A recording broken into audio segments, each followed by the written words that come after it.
नमस्कार, मैं senior inspector Abhimanyu Jindal crime petrol Dastak में आप सभी का स्वागत करता हूं। जब इंसान किसी गलतफहमी में होता है तो वो सही को गलत और गलत को सही समझने की भूल करता है। यह केस भी ऐसी ही गलतफहमी और भूलों से भरा था जिसका अंजाम कई मासूम जिंदगियां तबाह कर देने वाला था। पर हमारे लिए चुनौती यह थी कि हम दो ऐसे मर्डर केस इन्वेस्टिगेट कर रहे थे जिनका दूर दूर तक कोई सिरा नजर नहीं आ रहा था।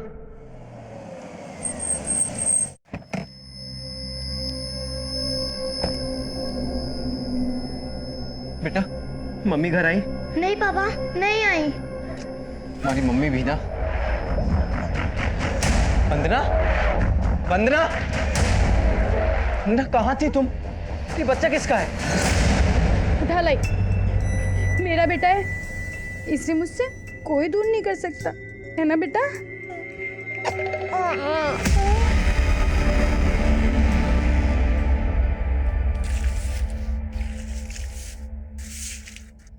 आप जैसे लोगों की वजह से आज हमारा देश शौचालय बन गया है। स्वच्छता अभियान के नाम पर आप लोग कलंक हैं, समझे आप? पांडे जी, साफ तो कर दिया है ना कि अभी भी आप सुनाते रहेंगे। देखिए, अगर आपको सुनना इतना पसंद नहीं है ना, तो आप हमारे घर का दरवाजा नॉक कर सकते हैं जब भी आपके बच्चे को सुसु आए, और हमारा शौचालय इस्तेमाल कर लीजिए। लेकिन इस तरह से बाहर गंदगी मत फैलाइए प्लीज। ठीक है, चल यहाँ से। तुझे इन्हीं के घर मिला था क्या? हो गया तेरा सफाई अभियान पूरा? अरे माँ, मेरे अकेले के जागरूक होने से कुछ नहीं होगा माँ, पूरा देश जागरूक होना चाहिए। पर उस बच्चे ने सुसु क्या कर दिया? आपने तो उसकी माँ को बना दिया। मंडे टू फ्राइडे इनके ऑफिस वाले इनसे परेशान, और सैटरडे संडे पूरा मोहल्ला। मधुर, तेरे आदर्श के चक्कर में ना 7 बार ट्रांसफर हो चुकी है तेरी। अब ऐसा कुछ मत करना कि दोबारा बोरिया बिस्तरा बांधना पड़े, समझा तू? माँ, ऐसा कुछ नहीं होगा। चलिए आप लोग अंदर चलिए। समझता नहीं है ये बिल्कुल।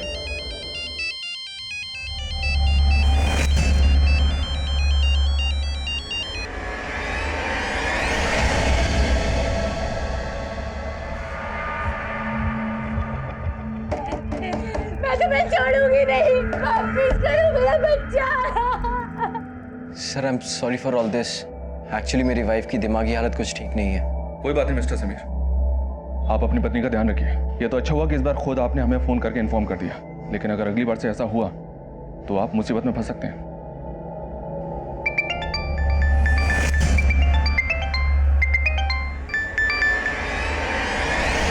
कितनी बार कहा है कि बार बार फोन मत करो मुझे।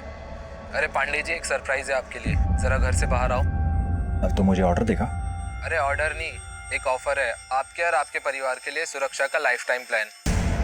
आपके घर में आपकी बीवी है, आपका बेटा है, आपकी माँ है, अपना नहीं तो उनकी तो फिक्र करो। मैं किसी की डर धमकी से डरता नहीं हूँ। अगर हिम्मत है तो सामने आ। मधुर, किसका फोन था बेटा? हाँ,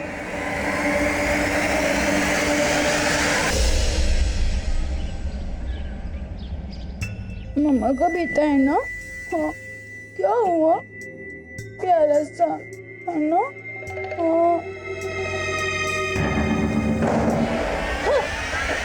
काला, काला।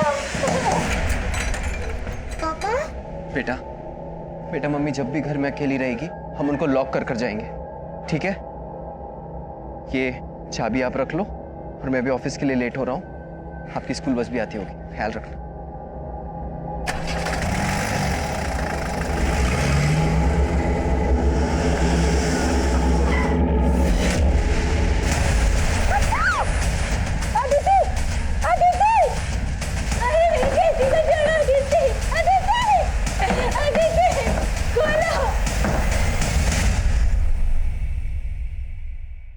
Sir good morning.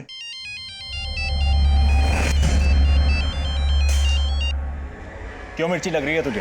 अरे मधुर सर, मिर्ची मुझे नहीं लगी है, लेकिन लगता है आपके जख्मों पे नमक काम नहीं करता। आपको इतना कुछ बता दिया, आप फिर भी कुछ नहीं कर। प्रूफ भेज दूं क्या?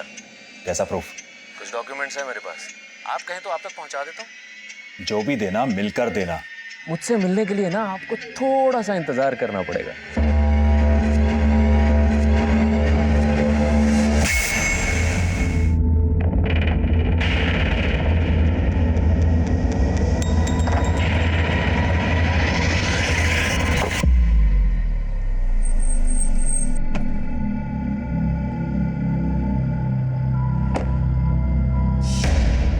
Miss call. हेलो, अरे तू भाभी जी को घर पे बंद करके चला गया है और तेरी बेटी को कोई उठा कर ले गया है क्या?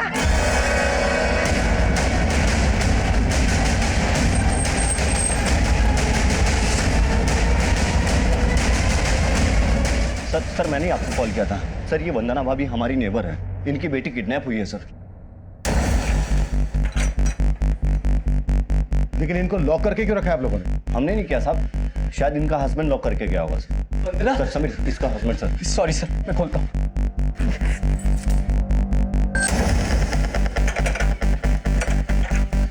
सर, ये वही औरत है जिसने कल एक बच्चे को चुराया था। Sir I am sorry for all this. Actually मेरी वाइफ की दिमागी हालत कुछ ठीक नहीं है। तेरी वजह से हुआ है। छोड़िए एक मिनट, वंदना जी छोड़िए। विद्या, हटिए हटिए। वो उठा के ले गए अदिति को। वो कौन? वो ब्लू कार में ब्लू शर्ट पहने हुए थे। कौन था ब्लू शर्ट में, आप जानती हैं उसको? नहीं, लेकिन समीर की वजह से। क्या बोल रही हो तुम? हाँ, तुम्हारी वजह से हुआ था।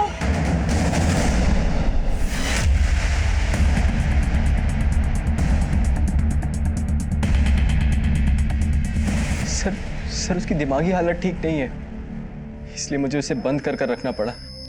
सर प्लीज प्लीज आप अदिति को ढूंढिए। या श्योर, इट्स आवर ड्यूटी। तुम्हें डाउट है किसी पर? मुझे कुछ समझ में नहीं आ रहा सर, कौन कर सकता है ये? सीसीटीवी नहीं है, लेकिन अदिति की किडनैपिंग को एक दो लोगों ने विटनेस किया था। सर अदिति को एक ब्लू वैन से किडनैप किया गया था, लेकिन उस वैन का नंबर कोई भी नोट नहीं कर पाया और मैंने उस वैन के बारे में सब जगह अपडेट कर दिया है। पहले वंदना ने एक बच्ची को चुराया और अब वंदना की खुद की बच्ची किडनैप हुई है। ये कोइंसिडेंट है या फिर इनका आपस में कोई कनेक्शन हो सकता है? सर, वंदना ने जो बच्चा चुराया था वो बच्चा एक विडो लेडी का था। ऐसा लग तो नहीं रहा है कि उसका अदिति की किडनैपिंग से कोई कनेक्शन हो, फिर भी चेक करता हूँ। वंदना की दिमागी कंडीशन के बारे में पता करो। जिस तरह से वंदना ने ब्लू वैन और ब्लू शर्ट वाले किडनैपर के बारे में बताया, ये कुछ ठीक नहीं लग रहा है। और समीर का वंदना को लॉक करके रख लो, ये भी खटक रहा है। समीर ने किसी पर शक भी नहीं जताया। हमें कैसे भी करके किडनैपर के मकसद को समझना है। समीर का फोन सर्विलेंस पर डाल दो, शायद किडनैपर कॉल करे। सर,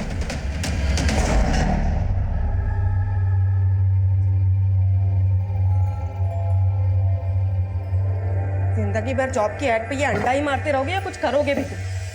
तुम्हें क्या लगता है कि मैं कोशिश नहीं कर रहा हूँ? हाँ, कोशिश करते हो तुम। इतनी बड़ी कोठी से लाके मुझे एक कमरे के घर में बिठा दिया तुमने।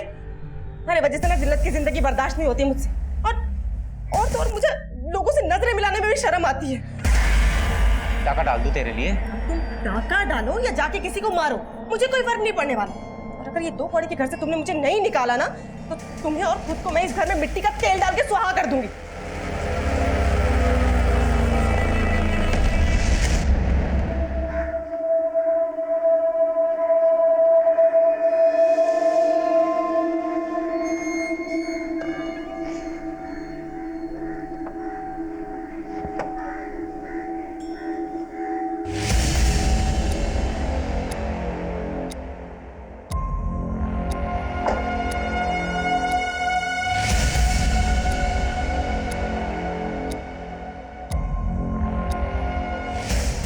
डॉक्यूमेंट्स है मेरे पास, आप कहें तो आप तक पहुंचा देता हूँ।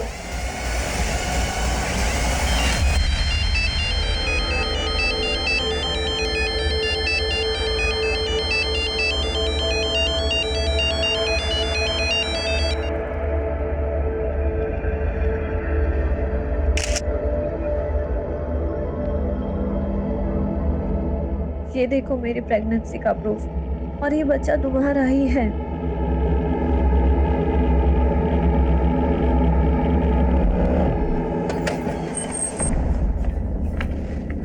सर, मैंने चेक किया था, वंदना ने जिस लेडी का बच्चा चुराया था उसका अदिति की किडनैपिंग से कोई कनेक्शन नहीं है। हालांकि वंदना की दिमागी हालत वाकई में ठीक नहीं है, उसके डॉक्टर से मिला था मैं। उस वैन की कोई खबर जिसमें अदिति को किडनैप किया गया? फिलहाल तो कोई लीड नहीं मिली है। समीर का फोन सर्विलेंस पर है और उसको कोई रैंसम कॉल भी नहीं आया।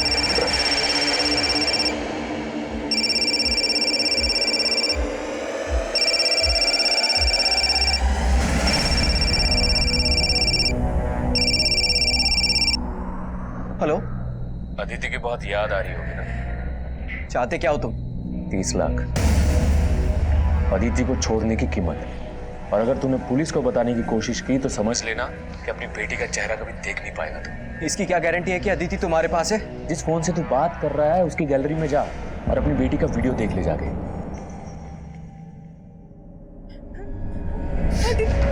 अदिति,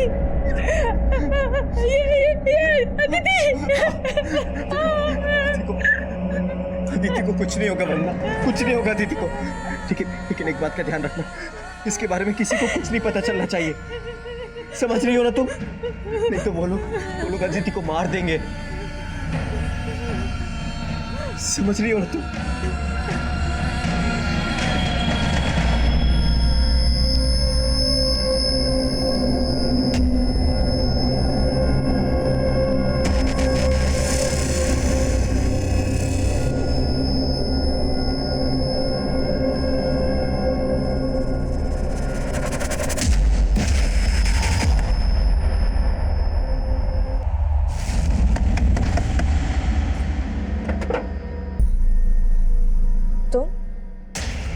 तो सिर्फ शक्ल से ही बोली है, अंदर से बहुत कमीनी है। जो भी बात करनी है अंदर आके करो। चल।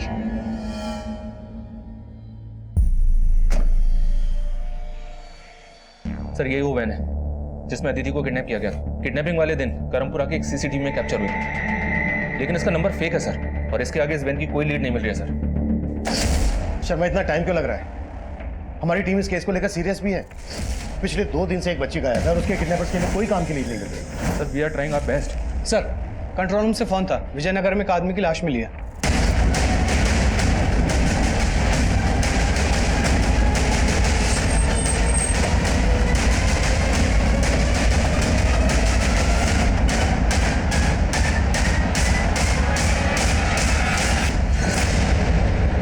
सर इस पत्थर और इस विकेट से इन्हें मारा गया होगा। और सर ये इन्हीं की गाड़ी है। गाड़ी में कुछ मिला? हाँ सर, ये इसका लैपटॉप बैग मिला है। और सर ये पर्स और मोबाइल इसके पास मिला। गले में चेन है, हाथ में घड़ी, गाड़ी में पर्स, मोबाइल, लैपटॉप। मामला लूट का तो नहीं था, मोटी मर्डर ही था। पर्स में आईडी मिला? सर ये इनका आधार कार्ड। मधुर पांडे। तेरे एक एक थप्पड़ का बदला लूंगी। पुलिस के पास जाऊंगी मैं। पुलिस के पास जाएगी तू? हाँ? हट! पुलिस के पास नहीं, जानू में जाएगी तू।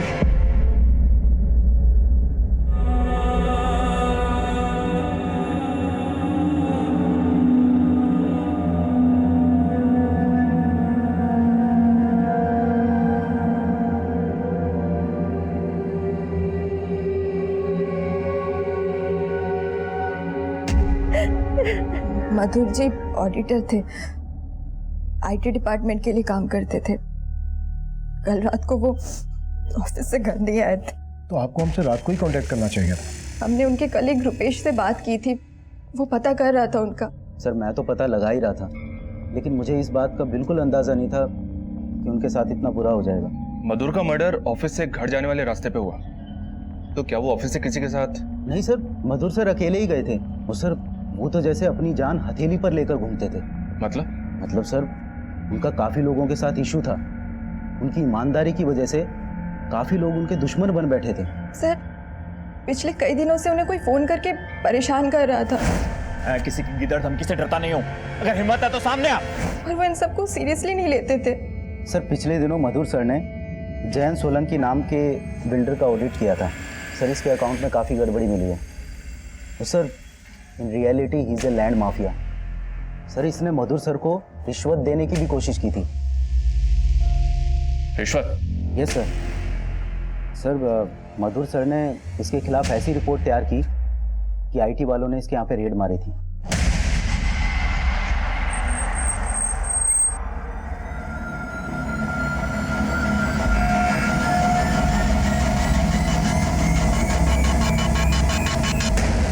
शर्मा, सिर्फ जैन सोलंकी नहीं, हमें मधुर के प्रोफेशनल और पर्सनल एंगल को भी इन्वेस्टिगेट करना होगा।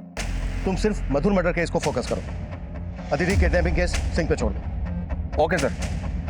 हाँ सिंह, क्या बोल रहे थे तुम? सर मैंने अदिति के फादर समीर के बैंक ट्रांजैक्शन चेक किए। ये देखिए सर, कल समीर ने अपने कंपनी के करंट अकाउंट से लगभग सारे पैसे निकाले थे और इस अकाउंट में करीब 25 लाख रुपए थे।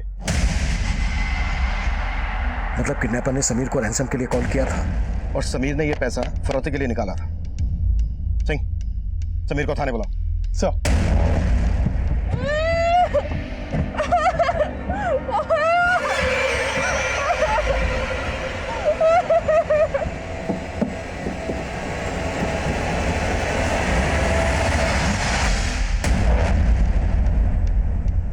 सर, किडनैपर ने ये फोन मेरे घर के बाहर रखा था।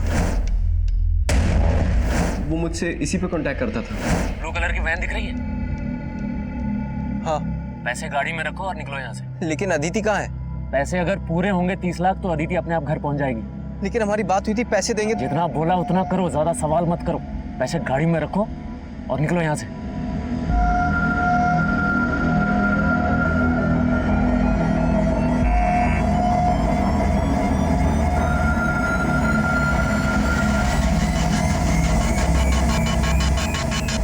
और तुमने बिना सोचे समझे उसकी सारी शर्तें मान ली। हम इन्फॉर्म करना भी जरूरी नहीं समझा? सर, मैं डर गया था सर। उसने कहा था कि वो अदिति को तो ऐसा करके तुमने बचा लिया अदिति को? सर, बहुत बड़ी गलती हो गई मेरे से। सर प्लीज कुछ भी करके अदिति को ढूंढिए प्लीज। ठीक है, अभी के लिए तुम जा सकते हो। ये फोन हमारे पास रहेगा।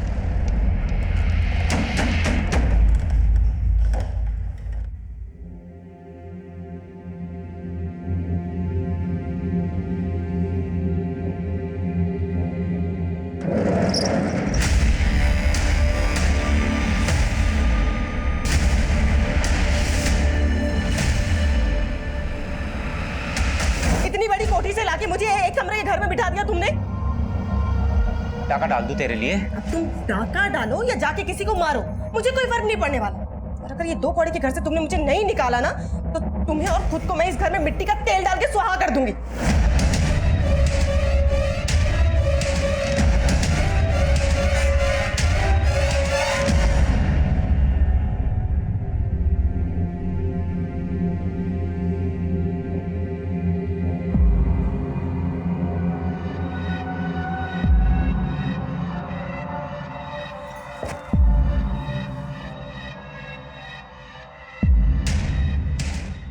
तीन महीने से भैया से मिलने की सोच रहा था। सोचा ही नहीं था कि भैया से कभी नहीं मिल पाऊंगा। ताजी, इसे बचा ले।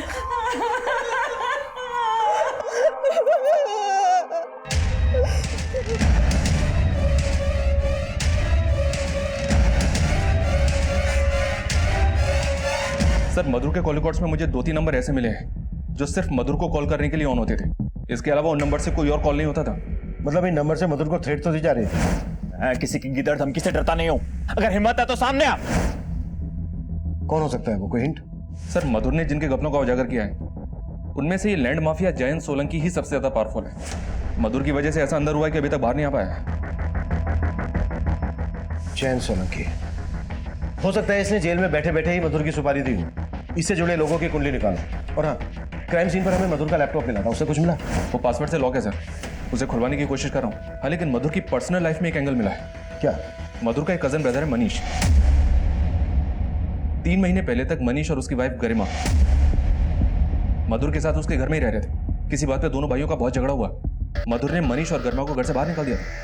झगड़े की वजह? सर, मनीष के माता पिता तो बहुत पहले ही गुजर गए थे। मनीष 16 साल का था जब से हमारे साथ रहता था। मधुर और मनीष में वैसे तो बहुत प्यार था, पर 3 महीने पहले एक छोटी सी बात को लेकर दोनों के बीच में अनबन हो गई थी। अरे आ गए आप, बैठिए, मैं आपके लिए पानी लेके आती हूँ। बता देते मनीष, राहुल के साथ इस तरह से मस्ती करता रहेगा या कुछ सोचा भी है? किस बारे में भैया? अच्छा, ये भी बताना पड़ेगा। शादी कर ली है, नौकरी का कुछ अता पता नहीं, घर में बैठ के इस तरह से रोटियां तोड़ेगा या कुछ करेगा अभी? मधुर, ये क्या बातें कर रहे हो? हाँ, कोशिश तो कर रहा है ना मनीष। अरे कुछ नहीं कर रहा है, जहां नौकरी लगवाता हूं छोड़ के चला आता है। मनीष, 1 हफ्ते की मोहलत दे रहा हूं, अपना जो इंतजाम करना है कर लो। मैं तुम लोगों का बोझ नहीं उठा सकता हूं। तो आप कह रही हैं इन्हीं बातों की वजह से मनीष ने मधुर को? नहीं सर, उन दोनों में अनबन जरूर थी, पर मधुर को इस बात का पछतावा था कि उसने मनीष को घर से बाहर निकाल दिया। माँ, मुझसे बहुत बड़ी गलती हो गई। मुझे मनीष को घर से नहीं निकालना चाहिए था। सर, मधुर अपनी भूल सुधारना चाहता था, मनीष से मिलके सारे गिले शिकवे दूर करना चाहता था, लेकिन उससे पहले ही। आप कह रही हैं कि मधुर मनीष से मिलने वाला था, पर क्या ये दोनों मिले थे? नहीं सर, जिस रात मधुर घर नहीं आया मुझे भी यही लगा था कि वो मनीष से मिलने गया होगा, पर जब मनीष से पूछा तो उसने कहा वो तो उससे मिला ही नहीं है। कहीं ऐसा तो नहीं है कि उस रात तुम मधुर से मिले, तुम दोनों के बीच फिर से झगड़ा हुआ? और नहीं सर, मैं कह रहा हूँ ना, मैं मनीष भैया से पिछले 3 महीनों से नहीं मिला। तुम्हें मधुर ने घर से सिर्फ इसलिए निकाला कि तुम जॉबलेस थे? क्या फिर बात कुछ और ही है? वजह तो सर मुझे भी नहीं पता है। मुझे तो बस इतना पता है कि वो मुझे सब इसलिए कहते थे ताकि मुझे अपनी जिम्मेदारियों का एहसास हो सके। या फिर ज्ञान सलाह मशवरे से पक गए थे और गुस्सा इतना बड़ा कि 3 महीने बाद अब तक भूले नहीं हो? सर, आप बेकार का शक कर रहे हैं। मैं मधुर भैया से बहुत प्यार करता था। प्यार और भरोसा कब विश्वासघात और नफरत में बदल जाए इसका पता नहीं चलता, और यही हमारा काम है, पता लगाना। अगर शहर से बाहर जाओ तो इजाजत देना मत भूलना हमसे।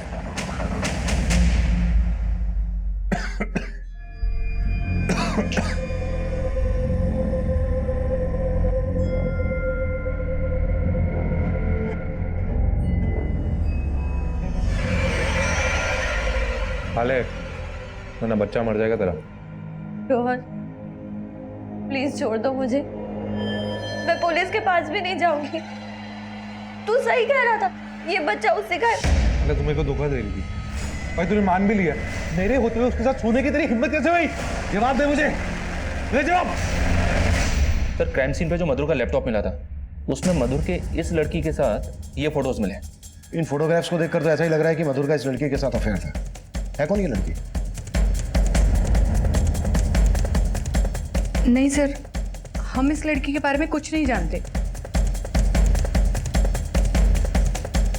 हमें आपसे अकेले में कुछ बात करनी है। सर, आप जैसा सोच रहे ऐसा कुछ नहीं है। मधुर जी का किसी के साथ कोई अफेयर नहीं था। शायद हो और आप ना जानती हो, या फिर आप उस लड़की को जानती हो और किसी वजह से छिपा रही हैं। ऐसा कुछ नहीं है सर, फोटो में जो लड़की है मैं उसे नहीं जानती और यही सच है। तब हमें यह समझ में नहीं आ रहा था कि मधुर पांडे जैसे ऑनेस्ट ऑफिसर, शादीशुदा और एक रिस्पॉन्सिबल फैमिली मैन का उस लड़की के साथ क्या रिश्ता हो सकता है जो उम्र में उससे काफी छोटी थी।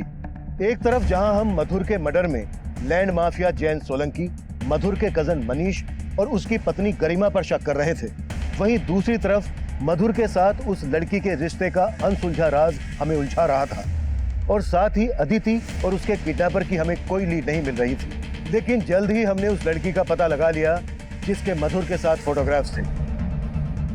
उस लड़की का नाम रोशनी शर्मा था। उसका फोन बंद आ रहा था।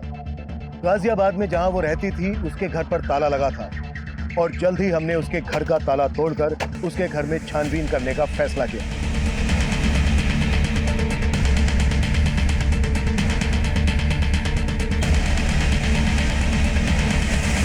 सर, ये देखिए, इस पर तो हरियाणा हिसार का एड्रेस है। संदीप, हिसार पुलिस को अपडेट करो। शर्मा मैम, बाथरूम में ये किट मिला है। ये प्रेगनेंसी किट तो पॉजिटिव शो कर रही है।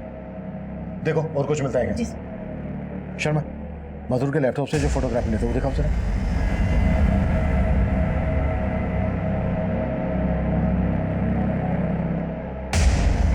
इन फोटोग्राफ की लोकेशन तो यही की है, मतलब मधुर का यहां ना जाना था।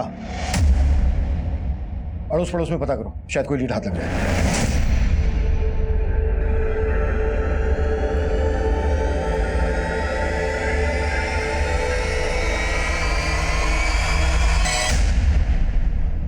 हाँ सर, ये आदमी तो अक्सर यहाँ आता था, और सिर्फ यही नहीं, इसके अलावा एक लड़का और भी था जो रोशनी के घर अक्सर आता जाता था। और हाँ सर, मैंने कुछ दिन पहले ही ना इस आदमी को उस लड़के के साथ यहाँ पे झगड़ते भी देखा था। जो भी मैंने तुम्हें बताया उस चीज का ध्यान रखना है, वरना आगे चलकर तो ये है वो जिसके लिए तू मुझे अवॉइड कर रही थी। क्या बदतमीजी है? कौन है आप? बदतमीजी तू कर रहा है। तेरे को तेरी उम्र की कोई नहीं मिली जो मेरी गर्लफ्रेंड पे हाथ डाल रहा है। छोड़ दे इसको वरना जान से मार दूंगा। रोहन छोड़ो हाथ कैसे लगा रहे हैं आप? तुम जाओ यहाँ से जाओ। वो लड़का कौन था, कुछ बता सकती है उसके बारे में? सर इस बारे में तो मुझे कुछ भी नहीं पता। ठीक है। हेलो,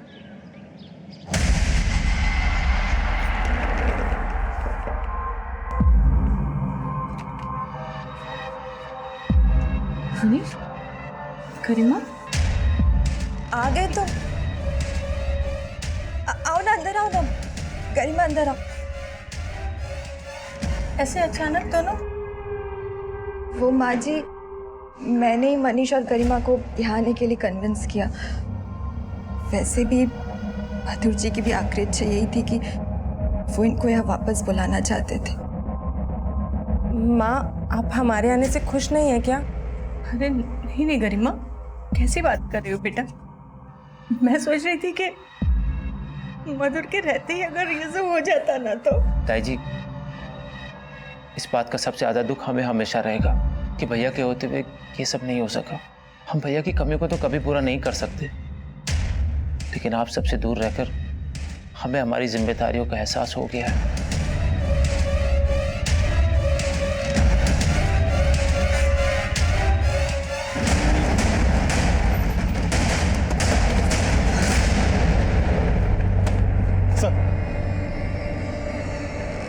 सर ये गाड़ी काफ़ी सालों से यहाँ खड़ी है। आसपास के लोगों को इस गाड़ी में से बदबू आ रही थी तो उन्होंने चेक किया और हमें इन्फॉर्म किया। सर हमने देखा तो हमें यहाँ बच्ची की लाश मिली। देखने से लग रहा था कि बच्ची को काफ़ी दिन पहले इसमें रखा गया होगा। अदिति जब किडनैप हुई थी तो उसने स्कूल यूनिफॉर्म पहनी थी, इसने भी स्कूल यूनिफॉर्म पहनी है। यस, ये अदिति ही है।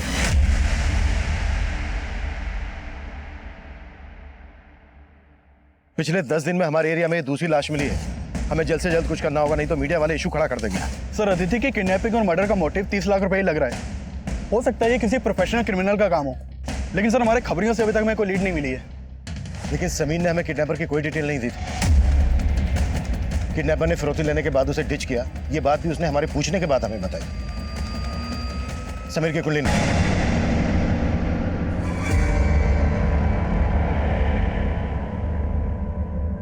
वंदना, मुझे माफ कर दो। मैं अदिति को नहीं बचा पाया। पुलिस को उसकी लाश मिली है। ये रोहन है सर। रोशनी के कॉल रिकॉर्ड्स में इसका नंबर मिला है। रोशनी के साथ इसकी काफी बातें होती थी। रोशनी की पड़ोसी ने भी इसको आइडेंटिफाई किया है कि इसी का झगड़ा हुआ था मधुर के साथ। ये रोहन कहाँ मिलेगा? ये कीर्ति नगर में रहता है सर, लेकिन इसका फोन भी बंद है और घर भी बंद है। एक बात और है सर, हिसार पुलिस रोशनी के पेरेंट्स से भी मिली। रोशनी के फादर मधुर के फ्रेंड है। उनका कहना है कि रोशनी गाजियाबाद कंपटीशन एग्जाम के लिए गई थी और मधुर ने ही उसको घर भी दिलवाया था और अकाउंटिंग के ट्यूशन भी दे रहा था। उन दोनों का अफेयर था, इस बात में उनको विश्वास नहीं हो रहा है। रोहन और रोशनी का अफेयर था या नहीं, ये तो साफ नहीं है, लेकिन पड़ोसी के बयान से इतना साफ है कि रोहन को ऐसा लगता था कि मधुर और रोशनी का अफेयर था। इसलिए रोहन ने मधुर को मारकर पहले अपनी भड़ास निकाली होगी और फिर रोशनी को लेकर फरार हो गया। सर एक बात पता चली है, मनीष और गरिमा फिर से मधुर के घर पे शिफ्ट हो गए। इसका मतलब तो यही है सर कि मधुर की फैमिली को मनीष और गरिमा पे बिल्कुल भी शक नहीं है। हालांकि इन दोनों के खिलाफ हमें भी कुछ नहीं मिला है। हो सकता है सर रोहन पे हमारा शक सही हो। ये सब हमारे शक के दायरे में है। मनीष, गरिमा, जैन सोलंकी, रोशनी, रोहन। उस शाम मधुर अपने ऑफिस से घर वापस आने के लिए निकला था और उसका मर्डर होता है उसके ऑफिस और घर के बीच मोती नगर में। तो हो सकता है जब मधुर अपने ऑफिस से निकला तब वहीं से कोई उसको फॉलो कर रहा हो। शर्मा, मधुर के ऑफिस और क्राइम सीन के बीच जितने भी सीसीटीवी हैं सब स्कैन करो, फिर देखते हैं कि शक आखिर किसके खिलाफ गाढ़ा होता है। सर मैं समीर के बारे में पता कर रहा था तो पता चला है कि समीर और वंदना की शादी 5 साल पहले हुई थी, जबकि अदिति 9 साल की थी। What? 9 साल की? फिर अदिति समीर और वंदना की बेटी कैसे हो सकती है?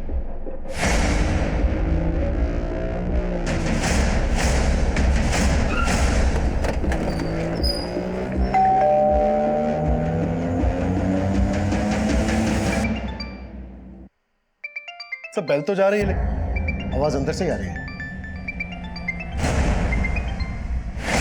Sameer, Sameer, Sameer, don't worry. सिंह, दरवाजा तोड़ो। सर, सिंह, हाथ खोलो।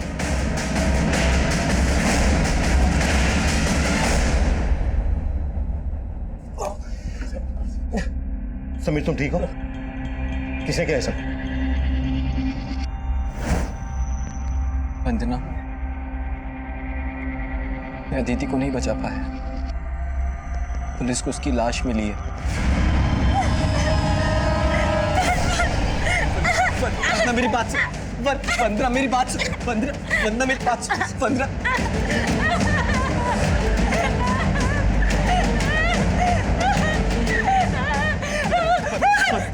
मेरी बात सुन। मेरी बात सुन।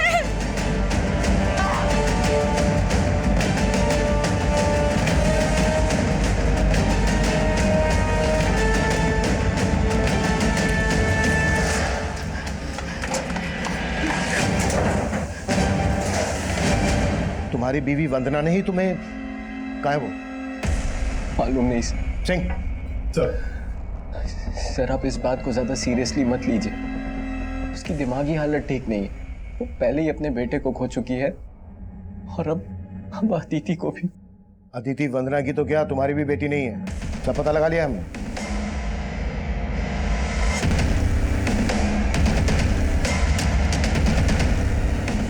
सर 4 साल पहले जब वंदना का मिसकैरेज हुआ था तो मैंने अदिति को एक अनाथ आश्रम से अडॉप्ट किया था।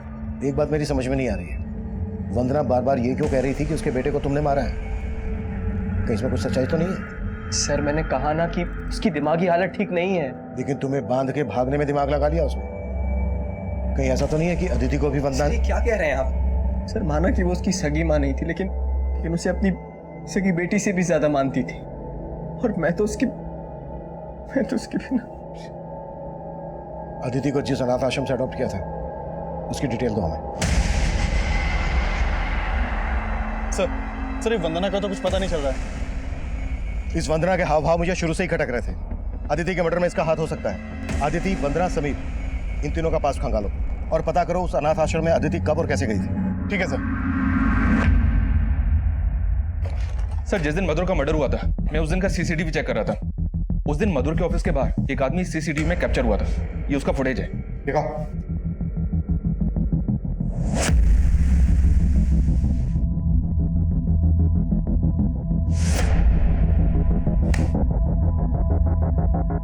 इस आदमी ने मधुर की गाड़ी में कुछ रखा, लेकिन इसका चेहरा ठीक से दिखाई नहीं दे रहा। सर कहीं ऐसा तो नहीं कि इस आदमी के हाथ मधुर के वो फोटोग्राफ लग गए हों जो हमें मधुर के लैपटॉप से मिले थे और ये उसे ब्लैकमेल कर रहा हो?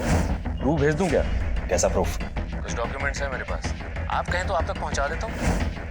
अगर ऐसा है तो फिर रोहन और रोशनी के गायब होने का क्या चक्कर है? मधुर के जूनियर रुपेश से मिलते हैं, शायद वो इस आदमी को पहचान ले।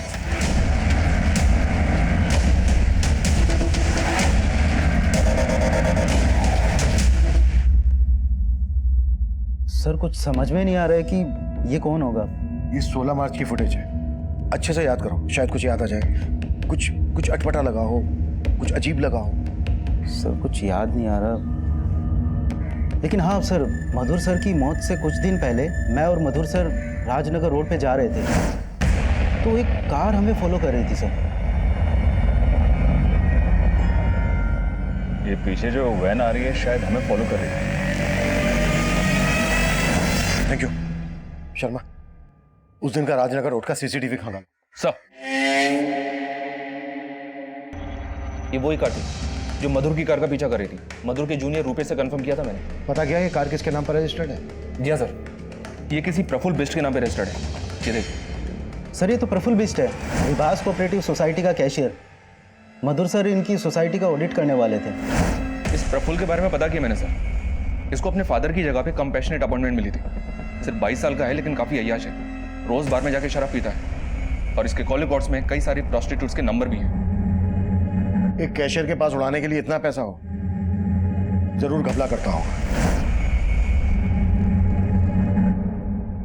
और मधुर इसका पर्दाफाश करने वाला होगा।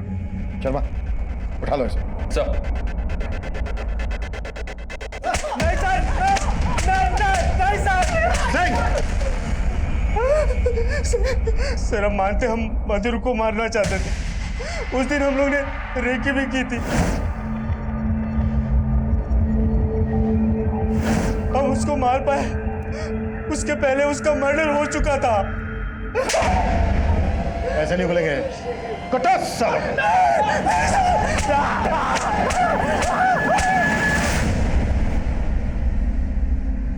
सर 9 साल पहले एक मिडिल एज कपल अदिति को यहाँ छोड़ गए थे। उन्होंने बोला था वो उनके मेड का बच्चा है। डिलीवरी के टाइम पे वो गुजर गई, उसके आगे पीछे कोई नहीं था, इसीलिए उन्होंने अदिति को यहाँ छोड़ दिया। आप मुझे उस कपल की डिटेल दीजिए जिन्होंने अदिति को आपके यहाँ छोड़ा था। सर प्रफुल्ल और उसके दोस्तों को अलग अलग तोड़ा, लेकिन कोई कुछ नहीं उगल रहा है। रोहन और रोशनी का कुछ पता चला? फिलहाल नहीं सर, लेकिन रोहन के पास एक गाड़ी है जिसका नंबर पता चला है। और एक बात सर, रोहन के कॉल से स्टडी किए तो पता चला कि उसका फोन बंद होने के बाद हापुड़, मेरठ और ग्रेटर नोएडा में 3 बार थोड़े टाइम के लिए स्विच ऑन हुआ था, और उसने इन तीनों जगहों के ढाबों पर अपना ई-वॉलेट अकाउंट यूज किया।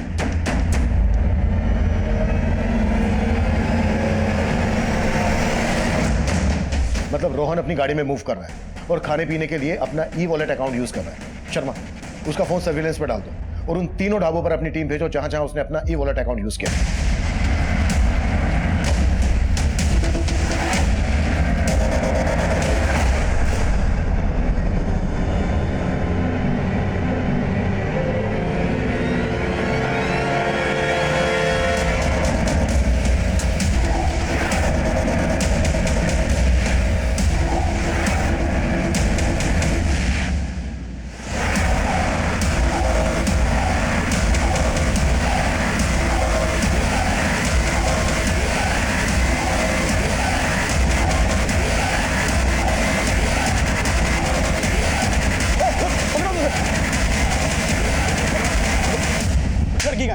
लड़की का?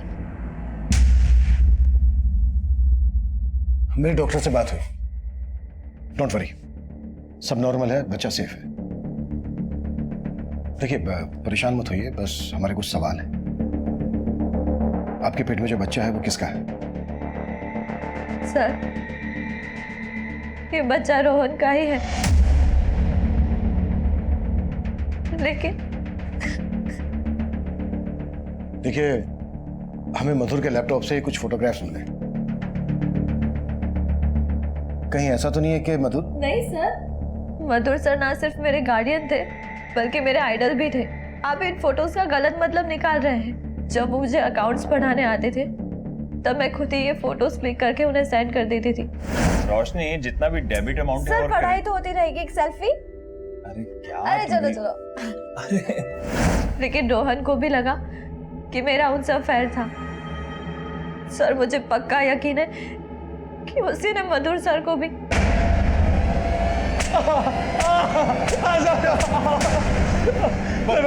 मैं बताता हूँ सर, मैं मानता हूँ उसके साथ मेरा झगड़ा हुआ था, लेकिन मैंने मधुर को नहीं मारा सर। रोशनी को क्यों उठाया? इसीलिए कि वो तेरा राज जानती थी?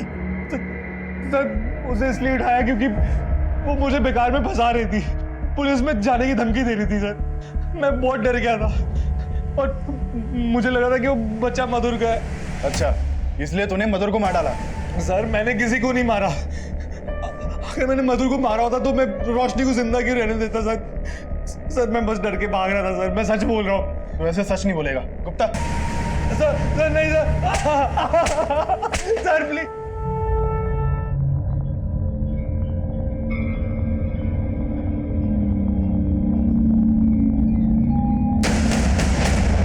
हम वंदना पर डाउट कर रहे थे। वंदना को अरेस्ट करने के बाद हमने मेडिकल टेस्ट के लिए भेज दिया। हम जानना चाहते थे कि क्या वंदना की दिमागी हालत वाकई में इतनी ज्यादा खराब थी या वंदना का अदिति के मर्डर में कोई हाथ था। और तब हमारे सामने कुछ ऐसा आया जिसने हमें फिर से उलझा के रख दिया।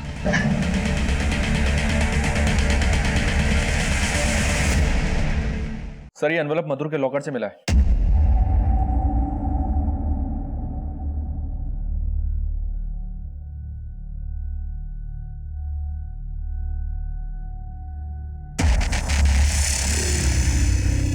हाँ सर, ये सच है कि मैं और स्वीटी एक दूसरे से प्यार करते थे और हमने भागकर शादी भी कर ली थी, लेकिन स्वीटी के पेरेंट्स को हमारा रिश्ता मंजूर नहीं था। सर क्योंकि समीर की कास्ट अलग थी, हमारे शादी के 6 महीने बाद ही मेरे घर वालों ने हमें ढूंढ लिया। तब मैं प्रेग्नेंट थी। वो ज़बरदस्ती अपने साथ ले गए। वो तो मेरा अबॉर्शन करवाना चाहते थे, लेकिन डॉक्टर ने मना कर दिया और मैंने अदिति को जन्म दिया। लेकिन उन्होंने अदिति को मुझसे दूर करके उसे अनाथ आश्रम भेज दिया। सर मैं मानता हूँ कि ये पासपोर्ट्स हमारे हैं, लेकिन सर ये तो काफ़ी पुराने हैं। ये तो हमने शादी के बाद बनवाए थे और हम दुबई सेटल होने वाले थे, लेकिन उससे पहले ही स्वीटी के पेरेंट्स को हमारे बारे में पता चल गया था। लेकिन ये पासपोर्ट के ज़ेरॉक्स मधुर के लॉकर में क्या कर रहे थे? मधुर को पता चल गया था ना तुम दोनों के बारे में, इसलिए तुमने मधुर को? नहीं सर, मधुर जी ने मुझसे इस बारे में कभी बात ही नहीं की। पर उसने पासपोर्ट का जेरोक्स अपने पास छुपा कर रखा था और तुमसे बात तक नहीं की। सर अभी मुझे समझ में आ रहा है कि ये सब किसने किया होगा। सर मेरे और स्वीटी के अलावा इन पासपोर्ट्स के बारे में सिर्फ एक ही आदमी जानता था, जिससे हमने इसे बनवाया था। किसकी बात कर रहा है तू? केतन पांचाल।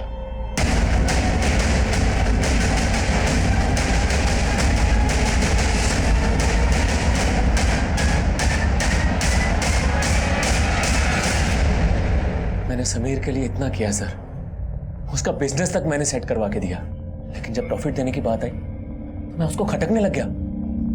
साला स्वीटी के साथ दुबई सेटल होने के चक्कर में सर उसने एक झटके में मुझे बिजनेस से अलग कर दिया। उसकी वजह से मैं रोड पे आ गया सर। मेरे बीवी बच्चे मुझे छोड़ के चले गए। बस उस दिन मैंने सोच लिया कि मैं समीर और स्वीटी से बदला लेके रहूंगा। फोटोग्राफ और पासपोर्ट का प्रूफ तो था ही मेरे पास। सबसे पहले मैंने मधुर के दिमाग में जहर भरना शुरू किया।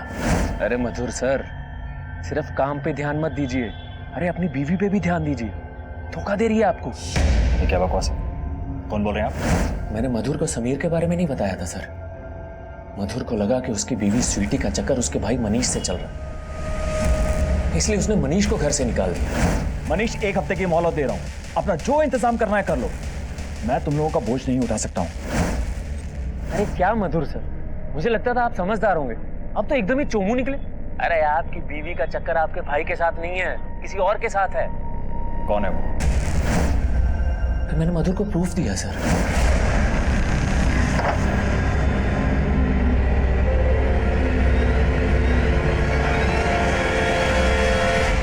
समीर से हिसाब चुकता करने के लिए मैंने उसकी बेटी अदिति को किडनैप करवा लिया। उससे 30 लाख रुपए भी ले लिए। उसके बाद उसकी बेटी को मार भी दिया, और वही मैंने मधुर को भी। ये क्या बदतमीजी है? क्या हो गया?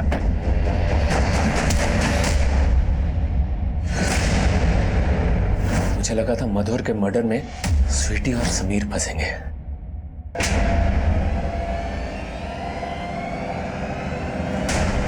केतन पांचाल भले इस केस का मास्टरमाइंड था, लेकिन इस सब के पीछे अपराध के कई ऐसे दस्तक थे जिसने इन क्रूर अपराधों को जन्म दिया।